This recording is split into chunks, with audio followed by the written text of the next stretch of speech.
لله حمدا كثيرا طيبا مباركا فيه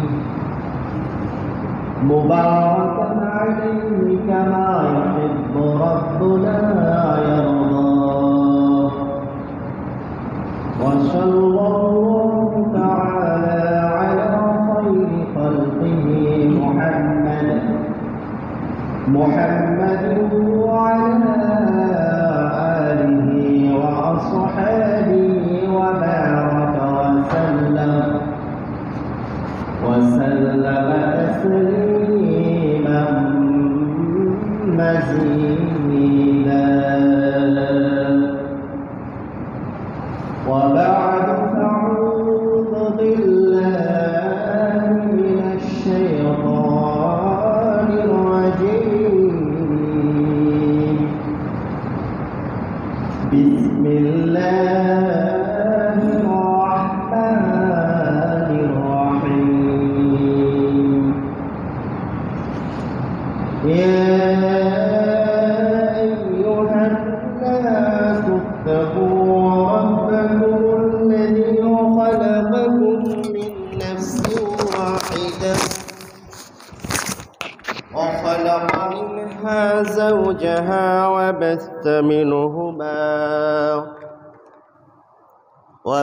منهما رجالا كثيرا ونساء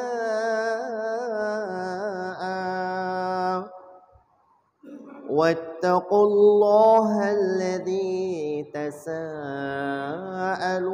به والأرحام إن الله كان عليكم رقيبا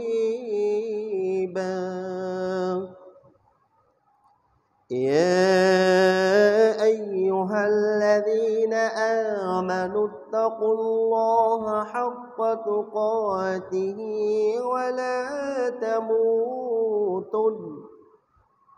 ولا تموتن إلا وأنتم مسلمون يا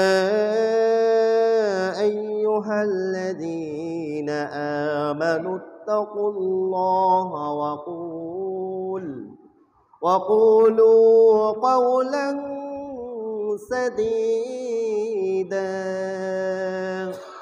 يصلح لكم أعمالكم ويغفر لكم ذنوبكم ومن يطع الله ورسوله فقد فاز فوزا عظيما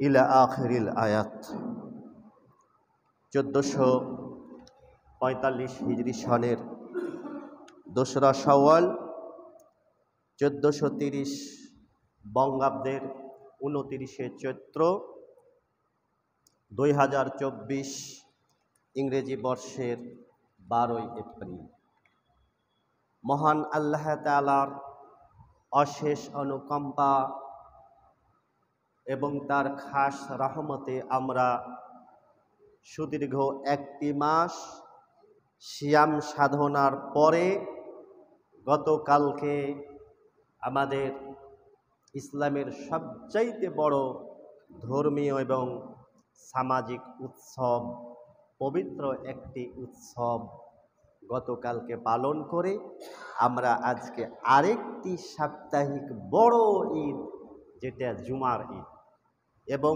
এই ঈদের মূল্য গুরুত্ব ঈদুল ফিতর এবং ঈদুল আজহার চাইতেও বহু গুণে বেশি অথচ আমরা এই সাপ্তাহিক যে প্রতি সপ্তাহে একটা বড় ঈদ ঘুরে ঘুরে আসে এটার গুরুত্ব এবং মূল্য আমরা মুসলিম সমাজে টোটালি দেওয়ার কোনো চেষ্টা তদবির পরিশ্রম মেহনত আমাদের নাই আল্লাহ রাব্বুল আলামিন আমাদের অবস্থা যেন সংশোধন করে দেন যে মহান আল্লাহ রাব্বুল আলামিন একেবারে মুসলসল ধারাবাহিকভাবে কালকে বাৎসরিক ঈদ পালন করেছি, আজকে সাপ্তাহিক ঈদে উপস্থিত হয়ে আমাদের মন মনে হয় খুব বেজার, নাকি? খুশি আছেন তো? আলহামদুলিল্লাহ। আর সবচাইতে বড় খুশির খবর, আমি সুদীর্ঘ প্রায় 10টি বছর পরে আপনাদের মাঝে তাশরিফ আনার সুযোগ লাভ করেছি। এজন্য আবারও বলি আলহামদুলিল্লাহ। আসলে আপনাদের ভালোবাসা, আন্তরিকতা আমাকে এখানে হাজির করে দিয়েছে আল্লাহ পাক তার ইচ্ছে।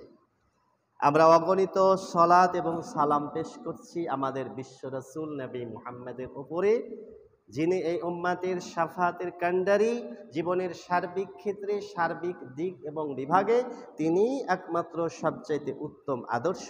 সেই নবীর উপরে অগণিত ভক্তি ভরা সলাত এবং সালাম পেশ করে বলি সাল্লাল্লাহু আলাইহি ওয়াসাল্লাম।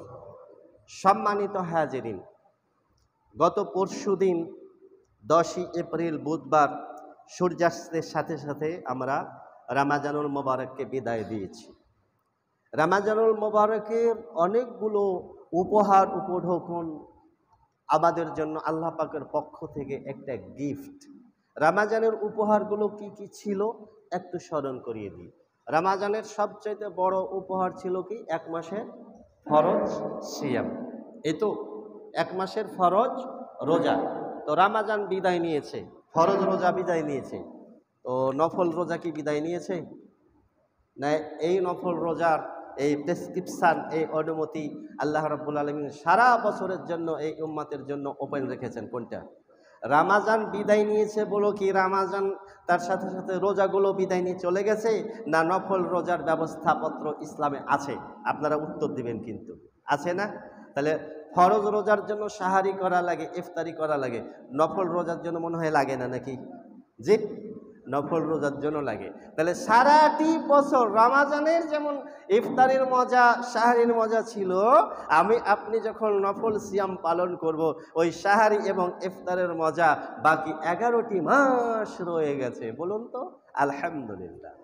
এরপরে রমাজানের আরেকটা উপহার ছিল কিয়ামুল লাইল, যেটার নাম কি?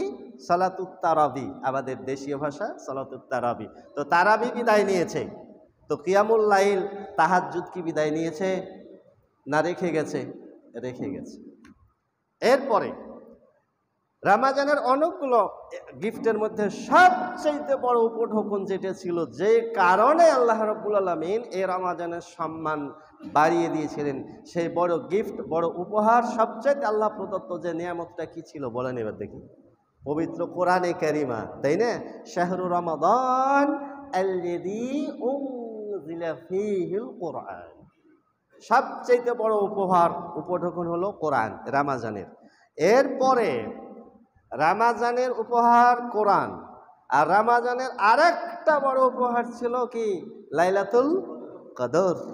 লাইলাতুল কদর বিদায় নিয়েছে বটে, কিন্তু লাইলাতুল কদর যে মহিমান্বিত রজনী সেটা আপন জায়গায় ঠিক আছে, কিন্তু প্রত্যেকটা রাত্রির 2 ভাগের 3 ভাগ যখন অতিক্রান্ত হয়ে যায়, শেষ ভাগে আল্লাহ রাব্বুল আলামিন প্রতিটা রাত্রিতে নিকটতম আসমানে নেমে এসে আমাদের উদ্দেশ্যে কি কি বলে থাকেন মনে আছে? বাংলাতে বলি, কি বলে? আছো কি কোনো গুনাহ বা পাপী ব্যক্তি, আমার কাছে ক্ষমা চাও, আমি ক্ষমা করে দেব। আল্লাহ বলেন না? আছো কি কোনো অসুস্থ ব্যক্তি, আমার কাছে সুস্থতার জন্য আবেদন করো, আমি সুস্থ করে দেব। আছো কি কোনো অভাবগ্রস্ত ব্যক্তি, আমার কাছে অভাব মুক্তির জন্য দোয়া করো, আবেদন করো, আমি তোমাদের আবেদন মঞ্জুর করে তোমাদের অভাব মোচন করে দেব। তাহলে রাত্রির শেষ ভাগে আল্লাহকে পাওয়ার বিরাট একটা মাধ্যম। কাজে রমাজান বিদায় নিয়েছে বলে রমাজানের সাথে সাথে সব ইবাদত বন্দেগী বিদায় নিয়েছে এমনটি নয়। তবে আমাদের দেশীয় কিছু মুসলিম ভাই, এরা তো 5 ওয়াক্ত ফরজ নামাজের ধারও ধারে না, শুধু জুমাতে হাজির হয়। অনেক মুসল্লি আছে জুমাটাও পড়ে না, ওই 2 ঈদে হাজির হয়। এরপরে সিজনাল মুসল্লি যারা গতকালকে ঈদের নামাজটা পড়ে এসেই কিন্তু তাদের টুপি পাঞ্জাবি খুলে রেখে দিয়েছে চক্ষু লজ্জার খাতিরে, আজকে হয়তো জুমাটা পড়বে, এরপরে যখন আবার রমাজান আগামীতে আসবে তখন সুন্দরভাবে সেজে গুজে 1 মাসে ওই বসন্তের কোকিলের মতো সিজনাল মুসল্লি তারা সাজবে। এই তো অবস্থা, না ভুল বললাম? না ভাই, এটা করা যাবে না। আল্লাহ পাকের ইবাদত আমার মৃত্যু পর্যন্ত কন্টিনিউ চালিয়ে যেতে হবে। তা আমার আজকের খুতবার বিষয়বস্তু তিনটা। কয়টা? তিনটে। প্রথমে নিয়ে আসছি আমি একটু যে বিষয়টা, আজকে শাওয়ালের 2 তারিখ, শাওয়াল মাসের একটা আমল আছে, ওই আমলটা আমি মধ্যে নিয়ে আসবো। তো আসুন, ফরজ রোজা, রোজা তো ফরজ, রমাজানের রোজা ফরজ। ফরজ রোজা পালন করার যেই ফজিলত, এগুলো আপনারা অনেক শুনেছেন, কিন্তু ফরজের বাইরে আমাদের বেশ কিছু মাসে গুরুত্বপূর্ণ কয়েকটা সিয়াম বা রোজা পালন করতে হয়, বড়ই ফজিলতপূর্ণ। তার মধ্যে সবচাইতে নেকির দিক থেকে ফরজ রোজার পরে যেই মাসের নফল রোজার নেকি সওয়াব গুরুত্ব আল্লাহ পাকের কাছে সবচাইতে বেশি, সেটা হলো ইয়াউমু আরাফা। এই মাত্র 2 মাস পরে চলে আসছে। আরাফা দিবসের একটি রোজা রাখলে বান্দা আগের এবং পিছের 1 বছর অতীত, সামনে 1 বছর, এই 2 বছরের রোজা রাখার সওয়াব পেয়ে যায় একটি নফল রোজা রাখার কারণে। সুবহানাল্লাহ। এরপরে আছে মহরম আশুরার 9-10 তারিখে, যদিও অনুমতি আছে 10-11, কিন্তু আল্লাহর নবী তিনি তার ইচ্ছা ব্যক্ত করে বলেছিলেন যে আমি যদি আগামীতে জীবিত থাকি তবে অবশ্যই আমি 9 তারিখেও সিয়াম রাখব। এটা মহরমের কথা বলছি আমি। তাহলে 9 এবং 10 দুইটি। তাহলে আরাফা দিবসের রোজা এটা আপনারা অবশ্যই পালন করবেন, সামনে চলে আসছে, মহরমের তো করবেন, এই 2টা মাস। আর শাওয়ালের 6টি রোজা আমি পরবর্তীতে আসছি। দেখুন, ইসলামের মধ্যে আল্লাহ রাব্বুল আলামিনকে সন্তুষ্ট করার, খুশি করার সবচাইতে বড় মাধ্যম হলো সিয়াম, মানে রোজা।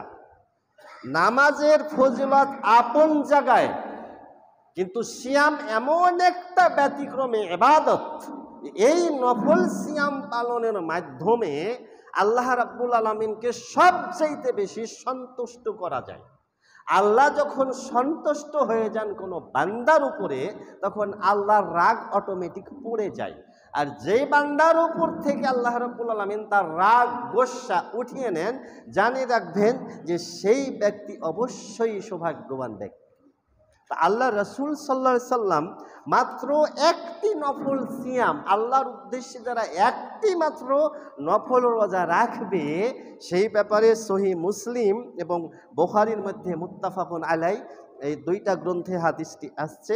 আল্লাহ রসুল সাল্লাল্লাহু আলাইহি সাল্লাম বলছেন যে মান সামা ইয়াওমান ফি সাবিলিল্লাহ, যে ব্যক্তি আল্লাহ রাব্বুল আলামিনের রাস্তায়, অর্থাৎ আল্লাহ পাককে খুশি করার জন্য মাত্র একটি দিনের নফল রোজা রাখবে, বাআদাল্লাহু ওয়াজহাহু আনিন নারি 70 খরিফা।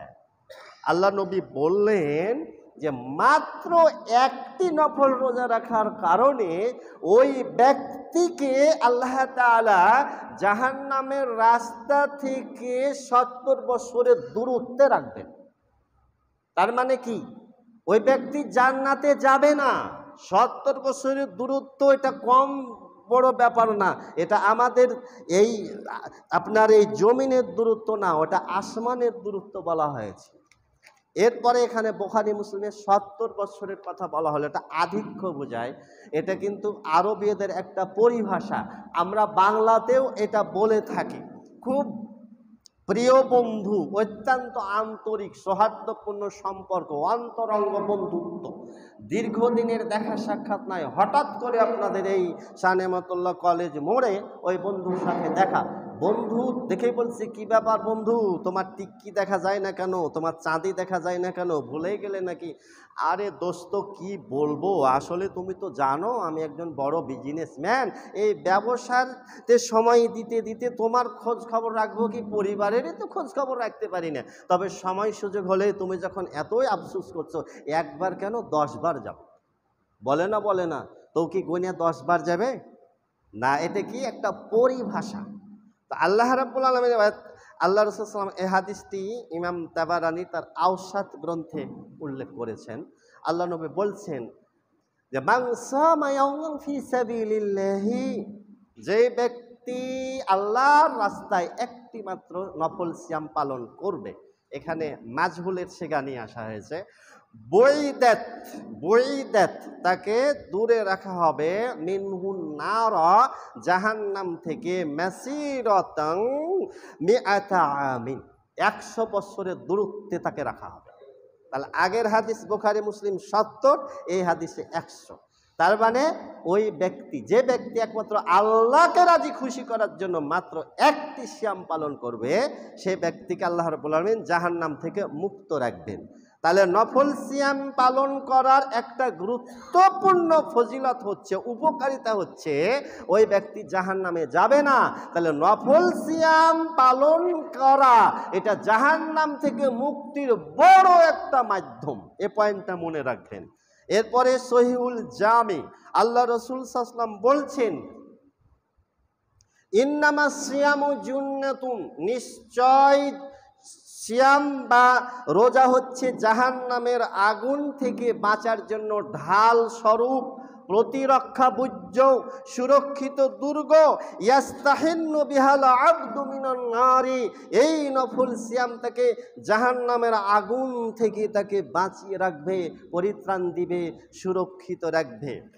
এরপরে তিরমিজি সিলসিলা সহিহা আল্লাহ রাসূল সাল্লাল্লাহু আলাইহি সাল্লাম বলেন, মান সামা ইয়াওমান ফি সাবিলিল্লাহি, যেই ব্যক্তি আল্লাহ রাব্বুল আলামিনের রাস্তায় একটি মাত্র নফল সিয়াম পালন করবে, জাআলাল্লাহু, আল্লাহ রাব্বুল আলামিন বানাবেন, জাআলাল্লাহু বাইনাহু ওয়া বাইনান নারি, জাহান্নামের মধ্যে এবং তার মধ্যে একটা খন্দক বা একটা প্রতিরক্ষা, একটা আড় বানাবেন, খান্দাকান কামা বাইনাস সামাই ওয়াল আরদি, যেমনটি বানানো হয়েছে আসমান এবং জমিনের মধ্যে।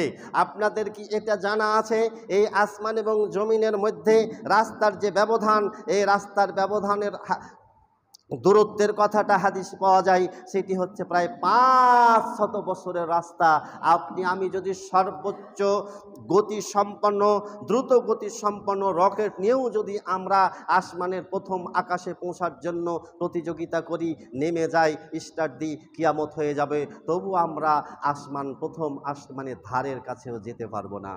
চিন্তা করতে পারেন, একটি নফল সিয়াম পালনকারী, আল্লাহর রাস্তায় মাত্র একটি নফল রোজা পালনকারী ব্যক্তিকে আল্লাহ রাব্বুল আলামিন ওইভাবে জাহান্নাম থেকে অনেক অনেক দূরত্বে রাখবেন, অর্থাৎ সে কখনো জিন্দেগিতে জাহান্নামে প্রবেশ করবেই না।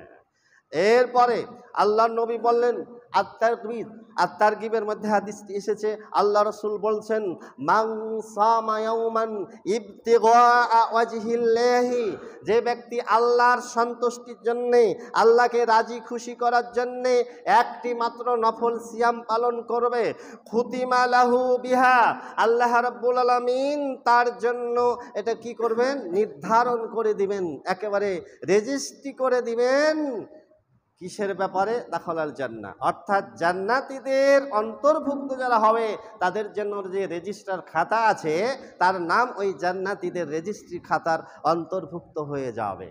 আলহামদুলিল্লাহ, আমরা চাই না আমাদের নামটাও যেন জান্নাতীর রেজিস্ট্রি খাতার অন্তর্ভুক্ত হোক, এটা আপনারা চান তো নাকি? তাহলে ইনশাল্লাহ বেশি বেশি নফল রোজা পালন করবেন, মনে থাকবে তো। এরপরে এক সাহাবী আবু উমামা বাহিলি রাদিয়াল্লাহু তাআলা আনহু এসে আল্লাহ রাসূল সাল্লাল্লাহু আলাইহি ওয়াসাল্লামকে প্রশ্ন করছে, হাদিস সহিহ ইবনে হিব্বান মুস্তাদরাক হাকিমের মধ্যে আসছে, এসে বলছে, ইয়া রাসূলুল্লাহ সাল্লাল্লাহু আলাইহি সাল্লাম, ইয়া রাসূলুল্লাহ সাল্লাল্লাহু আলাইহি সাল্লাম, হে আল্লাহর রাসূল সাল্লাল্লাহু আলাইহি সাল্লাম, দুল্লানি আলা আমালিন, আপনি আমাকে এমন একটি আমলের কথা বলে দিন, এমন একটি কর্মের কথা বলে দিন, আদখুল বিহিল জান্নাতা, যে আমলটি করলে, যে আমলটি সম্পাদন করলে ওই আমলটির মাধ্যমে আমাকে জান্নাতে প্রবেশ করানো হবে, ওই আমলটির মাধ্যমে আমি জান্নাতে প্রবেশ করতে সক্ষম হব, আপনি বলে দিন। ক্বালা, আল্লাহ রাসূল সাল্লাল্লাহু আলাইহি সাল্লাম বললেন, আলাইকা বিস-সাওমি, অবশ্যই তুমি যদি জান্নাতে যেতে চাও, জান্নাতে পৌঁছার মতো আমল করতে চাও, তাহলে তোমার জন্য সবচেয়ে উত্তম আমল হবে নফল সিয়াম পালন করা। ওই সাহাবী আবার প্রশ্ন করলো, একবার নয়, দুইবার নয়, তিনবার প্রশ্ন করছে। আল্লাহ নবী বললেন, আলাইকা বিসাউম, আলাইকা বিসাউম, আলাইকা বিসাউম। তোমার জন্য উত্তম হবে নফল সিয়াম পালন করা, তোমার জন্য উত্তম হবে নফল সিয়াম পালন করা, তোমার জন্য উত্তম হবে নফল সিয়াম পালন করা, যদি তুমি জান্নাতীদের তালিকায় নিজের নাম রেজিস্ট্রি করাতে চাও।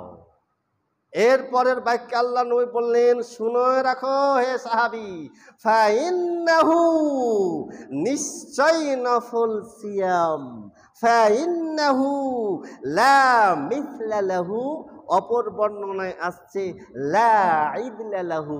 আরে তোমাকে জান্নাতে নিয়ে যাওয়ার মতো যে আমল, সেই আমলটি হচ্ছে নফল সিয়াম, নফল রোজা। তুমি নফল রোজার মতো, নফল সিয়ামের চাইতে তোমাকে জান্নাতে প্রবেশ করাবে এমন কোনো আমল এই সিয়ামের মতো, রোজার মতো না। এটা অতুলনীয়, এর কোনো তুলনাই হয় না, এর কোনো সমকক্ষই নেই। কথা কি ক্লিয়ার, বুঝতে পারতেছেন? আল্লাহ নবী বললেন, নফল সিয়াম যে হারে মানুষকে জান্নাতে প্রবেশ করাবে, জান্নাতে প্রবেশ করানোর ক্ষেত্রে নফল সিয়ামের, নফল রোজার সমতুল্য কোনো আমলই নেই। লা মিথলা লাহু অথবা লা ইদলা লাহু। আল্লাহর নবীর পবিত্র এই জবান মুবারক থেকে এই শব্দ বের হয়েছে, সুবহানাল্লাহ। তাহলে একটি সিয়াম পালন করলে আমাকে আপনাকে আল্লাহ রাব্বুল আলামিন জাহান্নাম থেকে মুক্তি দিবেন।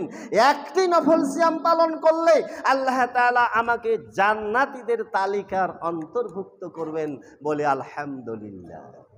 দ্বিতীয় পর্বে আসি। আমাদের ঈদের আনন্দ এমনিতেই 3 দিন কেটে যায়, এটা চিরচরিত নিয়ম এসেছে। আমি আপনার ধরিয়ে দিতেছি, গত বছর 2023 সালের কুরবানি ঈদ কি বারে হয়েছিল আপনাদের মনে আছে? দেখি তো ব্রেন আপনাদের, দেখি কে বলতে পারে। আমার কিন্তু মনে আছে, তারিখটি ছিল 29শে জুন, বৃহস্পতিবার। মনে আছে? রমজানের রোজা শুরু হয়েছিল কি বারে? আমরা রোজা শুরু করেছিলাম কি বারে, মনে আছে? আচ্ছা, যা হোক, তো রমজানের রোজা যদি 30টা পূর্ণ হয় তাহলে এটা চিরাচরিত নিয়ম হয়ে আসছে, কিন্তু এবার ব্যতিক্রম হবে, বলে দিচ্ছি আপনাকে। রমজানের রোজা যদি 30টা পূর্ণ হয়ে যায়, তাহলে আমরা রমজানের রোজা যেইবারে ধরি সেইবারে কিন্তু কুরবানির ঈদ পড়ে।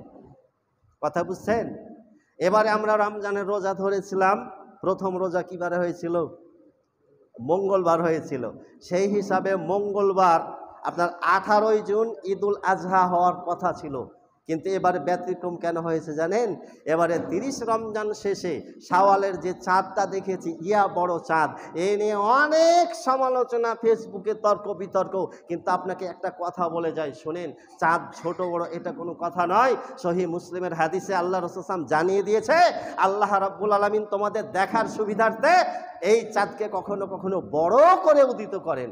রমজান মাসের চাঁদটা কে কে দেখেছিলেন বলেন দেখি? চাঁদ দেখেছিলেন? যে চাঁদটার আকৃতি কেমন ছিল? খুবই চিকন, খুবই চিকন, এত সরু, এত চিকন ছিল যে মাগরিবের নামাজের পর 5 মিনিট পরে ওই চাঁদটা কিন্তু অস্তমিত হয়ে যায়। আমরা প্রথম দিনের চাঁদ দেখেই এটা আমাদের দৃঢ় বিশ্বাস জন্মে গেছে, এবারে রমজান 30টা পূর্ণ ইনশাল্লাহ হবে হবে, তাই হয়েছে। আরবি চন্দ্র মাস যদি 29 হয়ে যায়, ওই চাঁদ হবে বড় আকারে। এবারে শাওয়াল মাসও 29, সামনে জেলকদ 29, যার ফলশ্রুতিতে ঈদুল আজহাটা মঙ্গলবার না হয়ে এবারে ঈদটা হবে 17ই জুন সোমবার। এটা লিখে রাখি, এটা আল্লাহ ব্যতিক্রম করে দিয়েছে। এবার কথা বুঝছেন? এগুলো আমার অনেক অভিজ্ঞতা, বিশ্বাস করবেন না। আপনি যদি আমাকে প্রশ্ন করেন, সময় দিবেন, আমি 1980 থেকে নিয়ে এই 2024 সাল পর্যন্ত কোন মাসে কত তারিখে রমজান, কোন বছরে 29, 30 গেছে, ঈদুল ফিতর, ঈদুল আজহা কোন সালের কত বর্ষ হয়েছে, সব আমার মেমোরিতে ধারণ করে রেখেছি। আলহামদুলিল্লাহ, দোয়া রাখেন। এখন আসি এই শাওয়াল মাস, আর আজকে কত 2 তারিখ না? তাহলে আর মাত্র 27টা দিন আছে। আজকে তো চলে গেল। 26 দিনের মধ্যে আপনারা 6টা নফল রোজা রেখে দিবেন। কয়টা? 6টা নফল রোজা রাখবেন। কেন রাখবেন জানেন? আপনাদের বলি, আল্লাহ রাব্বুল আলামিন এই উম্মাতের প্রতি এত অনুগ্রহ করেছেন, এত দয়া করেছেন। আমাদের সর্বোচ্চ হায়াত কত, আয়ু কত? সর্বোচ্চ নিয়ে চলে যান, যদিও গড় আয়ু 60 বা 70-এর মধ্যে, কিন্তু আমরা ধারণা করি যে এখন মোটামুটিভাবে অনেকে কিন্তু 80, 90, 95, 100 বছর পর্যন্ত বাঁচে, হায়াত পাই। যদি 100 বছর পর্যন্ত, এগুলো খুব দুর্লভ, ওই হাতে গোনা 2-1টা। আরে ভাই, তারপরও কথার কথা ধরে নিলাম যে আল্লাহ আপনাকে 100 বছর হায়াত দিয়েছেন। অতীত উম্মত কত বেঁচেছে, কত বছর? আমাদের জাতির পিতা আদম আলাইহিস সালাম কত বছর বেঁচে ছিলেন? প্রায় 1200। ফেরাউনের হায়াত কত ছিল? 400 বছর। ইব্রাহিম আলাইহিস সালামের বয়স কত ছিল? 200 বছর। লম্বা লম্বা হায়াত পেয়েছে।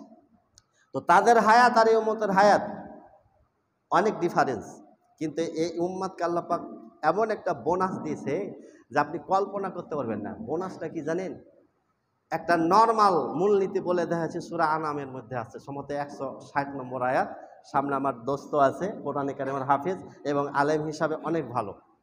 তো ওখানে বলা হচ্ছে মান জাআ বিল হাসানাতি ফালাহু আশরু আমসালিহা, যে মানুষ যদি নর্মালভাবে, নর্মাল মানে বুঝেন, আগে ডিভিশন ছিল, first division, second division, third division. Third division মানে এটা খুব কমন, নর্মাল।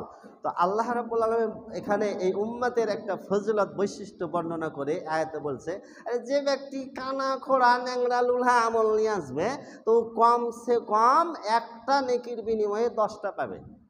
আর যদি ওই আমলটা একনিষ্ঠ, আন্তরিকতা খুব ভালো মানের, সে আমলটার সর্বোচ্চ এটের পুরস্কার হলো 700। কত? 700। এটা সূরা বাকারাতে ওই দানের পর্বে মাসালুল লাযিনা কামাসালি, ওই যে আয়াতটা আছে না, ওখানে দেওয়া আছে। হ্যাঁ, হাব্বাতি আম্বাতাত সাবআ সানাবিলা ফি কুল্লি সুম্বুলাতি, আছে না? যে এই ওইটা আল্লাহ রাব্বুল আলামিন শস্যের সাথে তুলনা করেছে, যে একটা ধান, গম, জবের শীষে 7টা হয়, শীষ হয় গাছে, আর ওই প্রতিটা শীষে দানা ধরে 100। এখানে আল্লাহ পাক ওই উদাহরণ দিয়ে বলেছে, আমার বান্দারা যদি আমাকে, একমাত্র আমাকে রাজি খুশি করার জন্য first class, first golden GP আমল নিয়ে আসে, তাকে আমি প্রতিদান দিব 700। সুবহানাল্লাহ। তাহলে এই উম্মতের ভালো মানের 1 বছরের নেক আমলের গড় যেই প্রতিদানটা, পুরস্কারটা পাবে, অতীত আমলে, অতীত উম্মতের 700 বছরের গড় আয়ুষ সমান। আপনি কল্পনা করতে পারেন? আপনার 1 বছরের আমল আর আদম থেকে নিয়ে আসা পর্যন্ত 700 বছরের আমলের সমপরিমাণ। নর্মালটা আপনার 1 বছরের আমল, অতীত উম্মতের 10 বছরের আমলের সমপরিমাণ। আল্লাহ আপনাকে কত মর্যাদা দিয়েছে আপনি চিন্তা করতে পারেন? তাহলে 10 ধরে নিলাম, তাহলে কয় মাসে বছর হয়? যে আপনি যেই দিক দিয়ে নিবেন হিসাব কিন্তু মিলে যাবে, মিলিয়ে দিচ্ছি। 12 মাসে বছর হয়, বাংলাতে না, ইংরেজিতে না, আরবিতে? সব মাসেই। আলহামদুলিল্লাহ।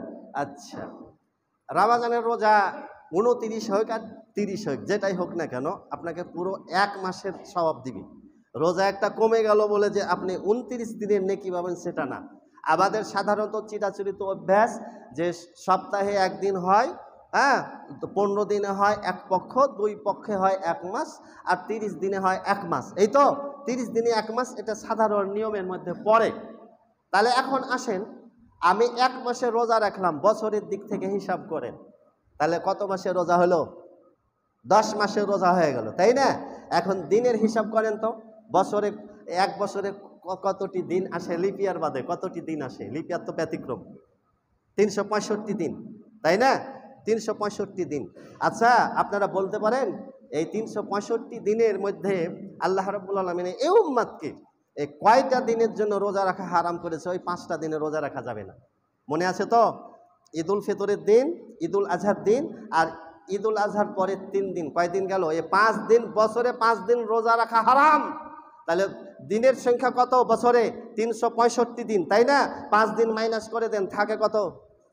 360 দিন থাকে। এবার দেখেন, আপনাকে মিলিয়ে দিচ্ছি, আপনি মাসের দিক থেকে নেবেন না দিনের দিক থেকে নেবেন। সুবহানাল্লাহ, বর্ণনা কত চমৎকার, সহিহ মুসলিমে দেওয়া আছে। কিন্তু ইবনে মাজার বর্ণনাটা এত চমৎকার, ইবনে মাজা কোরআনের আয়াত দিয়ে প্রমাণ করেছেন। কিভাবে দেখেন, আমি সর্বপ্রথম আপনাকে সুবহানাল্লাহ। আপনাকে ইবনে মাজার বর্ণনাটাই শোনাই। এই নফল সিয়াম শাওয়াল মাসে, রমজান মাসে 30টি রোজা সম্পাদন করার পরে এই যে শাওয়াল চলতেছে, আপনাকে 26 দিনের মধ্যে 6টা সিয়াম রেখে দিতে হবে। এটা রাখলে কি পাবেন এবার দেখেন।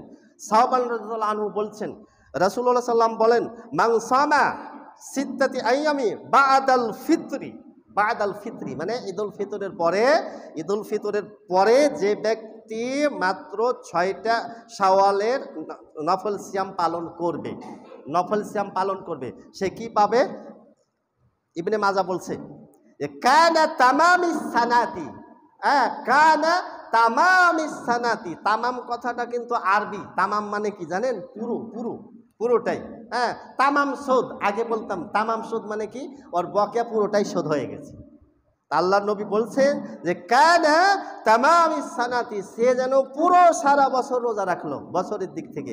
এবারে ইমাম ইবনে মাজা ওই যে আয়াতটা পড়লাম সূরা আনামের 160 নম্বর আয়াত, ওই হাদিসের সাথে আয়াতটা কোট করে দিয়ে বলছেন, ওই হাদিসের মধ্যে আয়াতটা যে মান জাআ বিল হাসানাতি ফালাহু আশরু আমসালিহা, যেই ব্যক্তি আল্লাহ পাকের জন্য মাত্র একটি নেকি নিয়ে আসবে, একটি নেকির কাজ করবে, আল্লাহ তাআলা তাকে 10টি নেকি দান করবেন।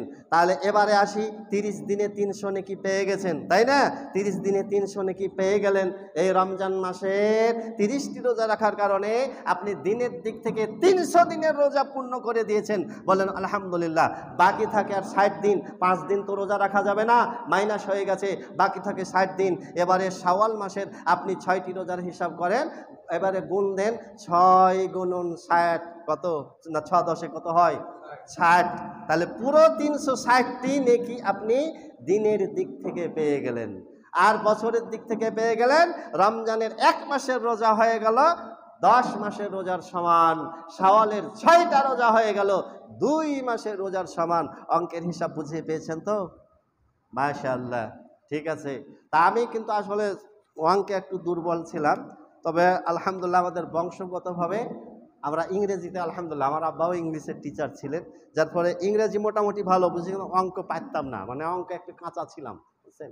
তারপরে মোটামুটিভাবে আমি আপনাদেরকে হিসাবটা মিলিয়ে দেওয়ার চেষ্টা করলাম। এখন আসি এই নফল শাওয়াল মাসের নফল 6টি সিয়াম রাখার ব্যাপারে, ক্লিয়ার করে দেয় ইনশাল্লাহ। রাজি আছেন তো? এখন আপনি টানা রাখবেন না একটা দুটা করে রাখবেন সেটা আপনার ব্যাপার, না একসাথে টানা 6টা রাখবেন না 2টা রাখবেন, না আপনার সুযোগ সুবিধা অনুযায়ী। এখন মহিলাদের ব্যাপার, তাই কি না? আমাদের দেশে কোরআন হাদিসের সিদ্ধান্তের চাইতে আপনার মুফতির ফতোয়ার তেজ বেশি আর পাওয়ার বেশি। মুফতি যদি, ওই কানা মুফতি যদি আপনাকে একটা ফতোয়া দিয়ে দেয় না, আপনি যদি ওকে কোরআন হাদিস খুলে দেখিয়েও দেন যে ক্বালা রাসূলুল্লাহি সাল্লাল্লাহু আলাইহি সাল্লাম, হাদ্দাসানা বলে সারাদিন যদি ওকে হাদিসের সনদ পড়ে শোনান, ক্বালা আল্লাহু তাআলা, আল্লাহ কথা বলছে, ওকে জীবনে আপনি মানাতে পারবেন না। মানে এমনভাবে কিছু কিছু ব্যক্তি ওই অন্ধ মুফতির মুকাল্লিদ হয়ে গেছে, আপনাকে পাল্টা প্রশ্ন করে কি বলবে জানেন? এই তুমি কি বুঝো, এত বড় মুফতি, সাইগা কোরআনে, এভাবে চাপাইয়ের ভাষা বলতে, কোরআনে আছে তো কি হলো, হাদিসে আছে তো কি হলো। আমাদের ওই যে একটা বলি না, ওদিকে বলতে গেলে অনেকে রাগ করে, আরে আমাদের মতে তো এটা চলে না, আমাদের এটাতে চলে না, আমাদের তরিকাতে এটা তো চলে না। ভাই, তরিকা কাটটা মানবেন? হুজুরেরটা? আল্লাহ এবং তার রাসূলের সিদ্ধান্ত যখন আপনি পেয়ে গেলেন, ওই মুফতির ফতোয়ার মানা যাবে? দেখেন, এ মুফতি ফতোয়া দিয়ে, এ মুফতি সাহেব ফতোয়া দিয়ে এ মা বোনদের ওপরে কত বড় জুলুম করেছে, অন্যায় করেছে, আপনি কি বিষয়টা ভেবে দেখেছেন? আপনাকে বলি আমি, এ শাওয়ালের 6টা রোজা যদি আপনি ওই জিলকদে রাখেন, মুহররমে রাখেন তো হবে? শাওয়ালের 6টা রোজা তো শাওয়াল মাসেই পালন করতে হবে। ওরা চলে যুক্তিতে। কি যুক্তিতে চলে জানেন?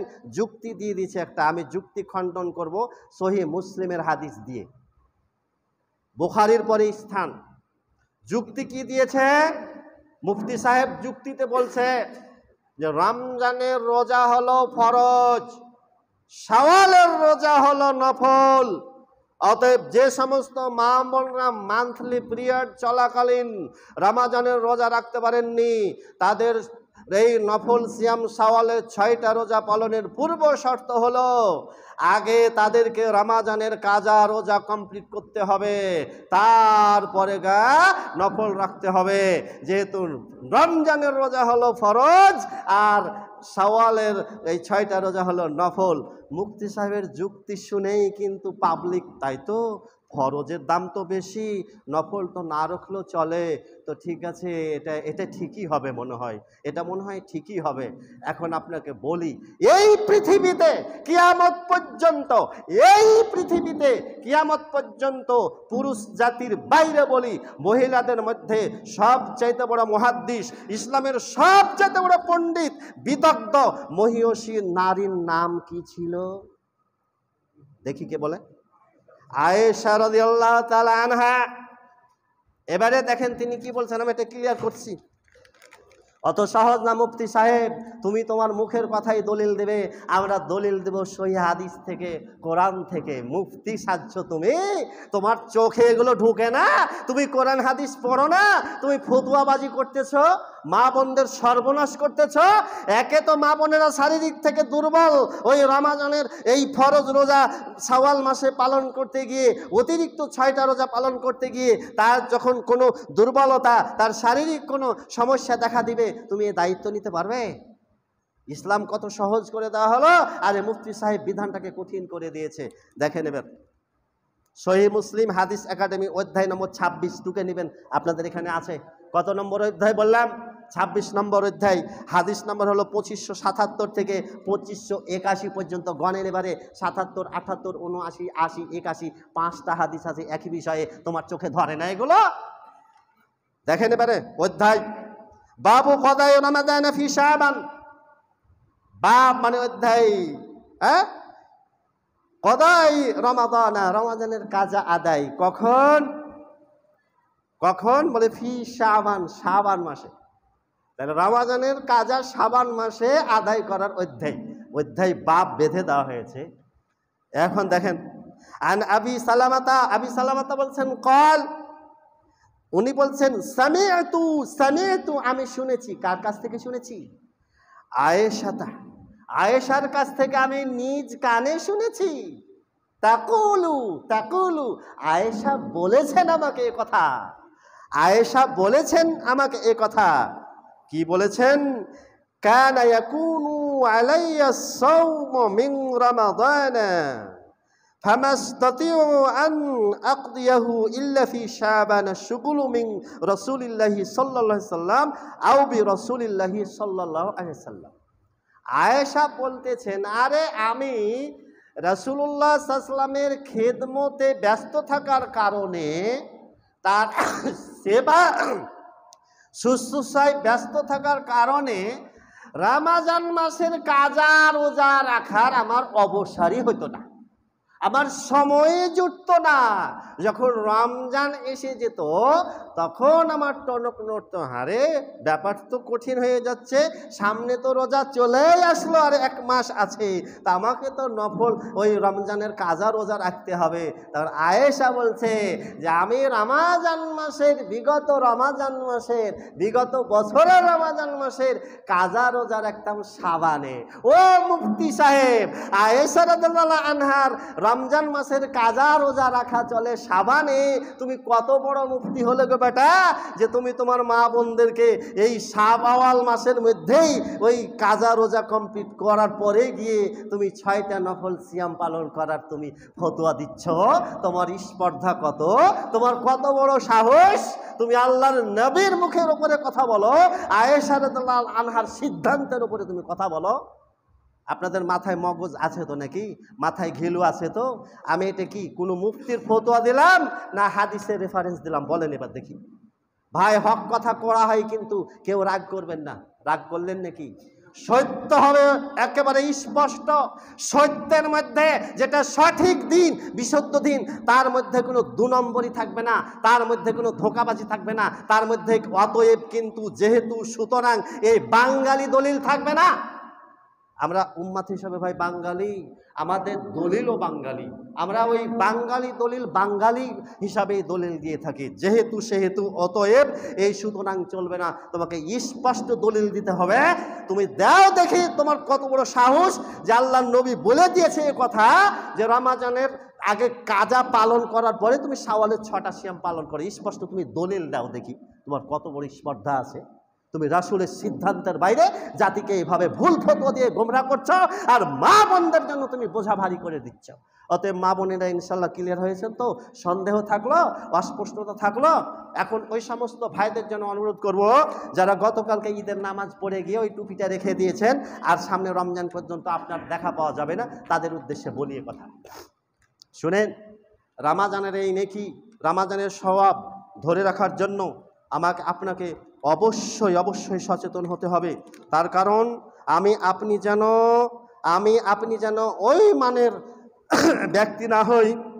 আল্লাহ রাসূল পবিত্র কোরআনে কারিমায় মহান আল্লাহ তাআলা ওই মহিলার একটা উদাহরণ দিয়েছেন। সূরা আন-নাহলের 92 নম্বর আয়াতে আল্লাহ পাক বলেন, ওয়ালা তাকুনু কাল্লাতিনা কাদাত গাজলাহা মিন বাদি কুওয়াতিন আনকাথা। ওই আরবে এক উদ্ভ্রান্ত মহিলা ছিল, পাগলিনী মহিলা ছিল।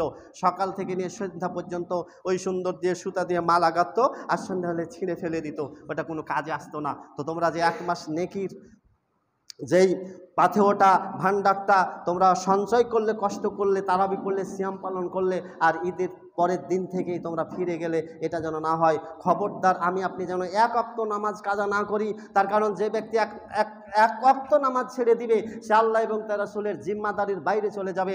আল্লাহ আপনার বিপক্ষে চলে যাবেন, আপনি আল্লাহর বান্দা হিসাবে থাকতে পারবেন না। আল্লাহর রসুল আপনার বিপক্ষে চলে যাবে, আপনাকে পরিচয় দিবে না। অতএব সাবধান। সংক্ষেপ আমি কয়েকটি কথা বলে শেষ করে দিচ্ছি। কেউ অনুরোধ করছি ঘড়ির দিকে তাকাবেন না, আমার দিকে তাকান। 2-5 মিনিট গেলে সমস্যা আছে। আপনারা আমল করবেন, নেকি পাবেন। গুরুত্বপূর্ণ বিষয় আছে। ওই যে বললাম তারাবি পড়লেন 1 মাস, আপনি যদি কন্টিনিউ তাহাজ্জুদ সালাত আদায় করতে পারেন, এ তাহাজ্জুদ সালাতের সুন্দর একটা ফর্মুলা আছে। এখানে সুস্থ অসুস্থ, রুগ্ন সক্ষম অক্ষম, ছোট বড় বলে কোনো কথা নাই। আমি বারবার বলি শরীয়ত সহজ, আল্লাহ রাসূল আমাদের জন্য সহজ করে দিয়েছে। আল্লাহ নবী জানতেন, এ কথা ভালো করে জানতেন, আমার উম্মত এককালে দুর্বল হয়ে যাবে, তারা শেষ রাত্রিতে উঠে, আমার উম্মত এককালে দুর্বল হয়ে যাবে, তারা শেষ রাত্রিতে উঠে আমাদের মতো তাহাজ্জুদের নামাজ আদায় করতে পারবে না। যদি 2 রাকাত মাত্র তাহাজ্জুদের নামাজ আদায় করেন তবুও নেকি পাবেন। কেননা তাহাজ্জুদের নামাজ মানুষকে জান্নাতে নিয়ে যাওয়ার জন্য বড় একটা মাধ্যম। আল্লাহ নবীর সর্বশেষ ভাষণ এটাই ছিল। হিজরত করে মদিনার মাটিতে যখন তিনি গেলেন, জাতির উদ্দেশ্যে যখন ঐতিহাসিক ভাষণ রাখলেন, আল্লাহ নবী তার পবিত্র জবানে দিয়ে মাত্র 4টা আমলের কথা বলেছিলেন। আল্লাহ রাসূল বলেছিলেন যে তোমরা আফসুস সালাম, তোমরা সালামের প্রচার করো, সালামের প্রচার বেশি বেশি করে সালাম দাও। ও আতইমুত তাআম, তোমরা ক্ষুধার্ত ব্যক্তিদেরকে খাদ্য খাওয়াও। ফাসিলুল আরহাম, তোমরা আত্মীয়তার সম্পর্ক অক্ষুণ্ণ রাখো, ধরে রাখো। ওয়াসাল্লু ফিল লাইলি ওয়ান নাস বিনিয়াম, আর মানুষ যখন রাত্রিবেলা ঘুমিয়ে থাকে তখন তোমরা তাহাজ্জুদের সালাত আদায় করো। তাহলে কি হবে?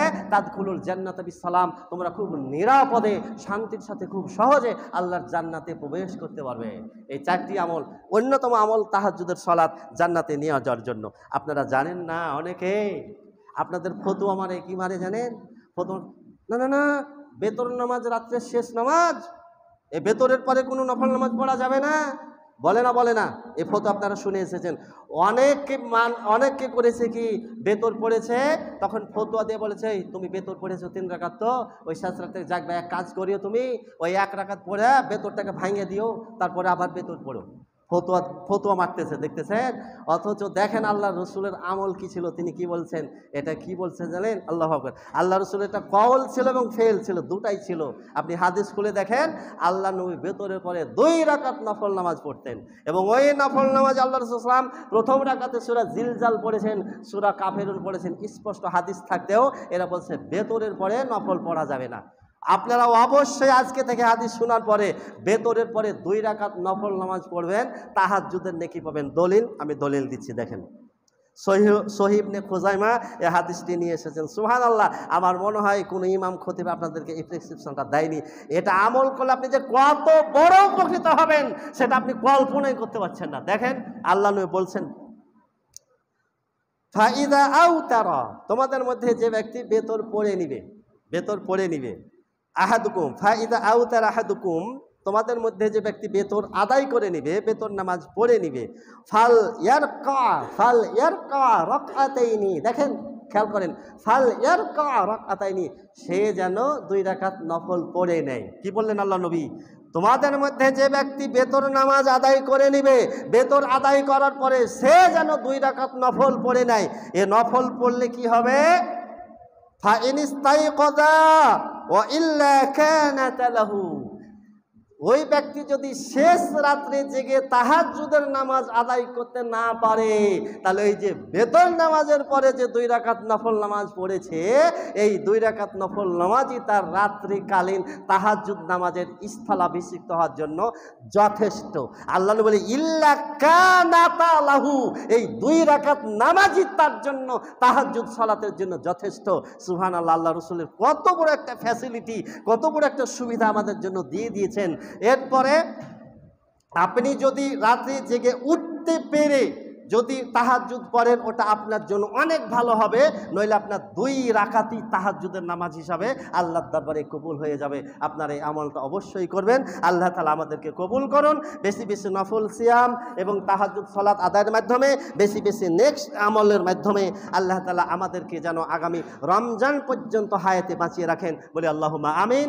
আর আমার কথায় যদি কেউ কষ্ট পেয়ে থাকেন, অনুগ্রহ করে ক্ষমা দিবেন। আপনাদের জন্যই, উপকারের জন্য সময়টা 5 মিনিট অতিক্রান্ত হয়েছে, এজন্য ক্ষমা সুন্দর সৃষ্টিতে দেখবেন। মসজিদে বসে আছেন, এটা জেলখানা না, ফেরেশতারা দোয়া করছে আপনার জন্য।